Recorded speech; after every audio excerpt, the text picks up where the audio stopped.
Idol Kuya Rab, sobrang excited na sa paparating na debut celebration ni Carla. Grabe, iniisa-isa nga ni Kuya Rab ang mga mangyayari sa naturang event. Grabe, napakabongga po talaga at deserve naman po ni Carla na maranasan ang ganyan kagandang selebrasyon.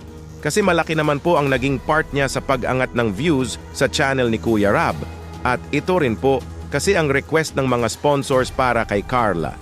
Kasi napamahal na po talaga nila ito at gusto rin po nila itong makitang masaya sa pinaka-special na kaarawan nito. Nagpapaabot po kasi ang mabubuting sponsors na pera para panggastos sa special event. Sana po ay samahan nyo ako hanggang matapos itong video kasi may ipapakita po ako sa inyo na video clip na naglalaman ng mga pahayag ni Kuya Rab sa paparating na debut ni Carla. Bago po tayo magpatuloy shoutout ko po muna ang leaders ng Kalingap na sina Kuya Val Santos Matubang, Ate Edna Vlogs, at kay Idol Kalingap Rab, suportahan po natin sila palagi. Debut ni Carla papalapit na nga ito at habang tumatakbo ang oras at araw ay mas nakaka-excite na po talaga kung ano po ang mangyayari sa mismong selebrasyon. Grabe, pati pala si Idol Kuya Rab ay sobrang na-excite na din po pala dito. Sobrang dami nga siyang plano na inihanda para sa naturang event na gusto po talaga ni Kuya Rab na napakabongga ito. Kasi napaka-special po talaga ito na kaarawan ni Carla.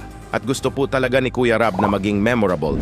Ito na habang buhay ito dadalhin ni Carla at nakatatak ito sa kanyang isipan ang mga magagandang memories sa pagtungtong niya ng edad na 18. Nagsanib puwersa na nga po ang mga sponsors, supporters at Team Kalingap para paghandaan ito.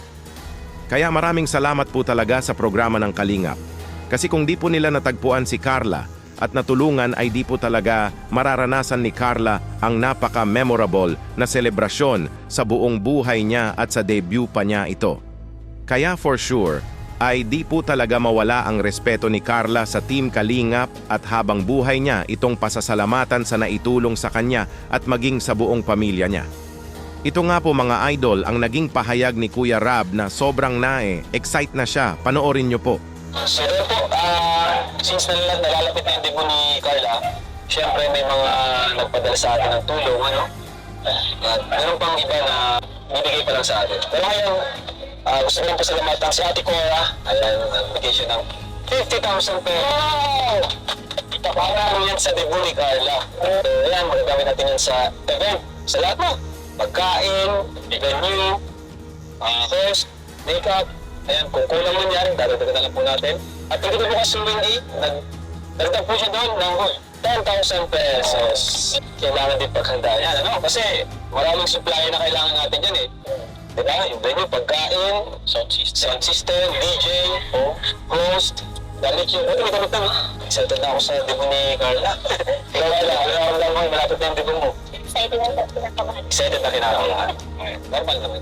Kasi ma-18 ka na eh. Ano ba? Kasi ako ba? Abangan nila ang sasabog ni Carla. Yun, abangan nyo pa mga. So ito lang, photoshoot ano? Kita kita sa photoshoot. Sasabog doon yung photoshoot para sa ano niya. Debut, invitation. Wow, grabe. Sobrang excited na po talaga ako sa araw na yan. Kung ating pong imagine ang lahat ng sinabi ni Kuya Rab ay sobrang napakabongga po talaga ito. Ano po ba masasabi nyo mga idol sa plano at paghahandaan ni Kuya Rab at buong team ng Kalingap sa paparating na debut ni Carla? Mag-comment lang po kayo at pag-usapan po natin yan sa comment section. Dito muna lang po tayo, Kuya Dambo nga po pala, pasensya na po kayo sa Tagalog ko, Bisaya po kasi ako. Ingat po kayo palagi.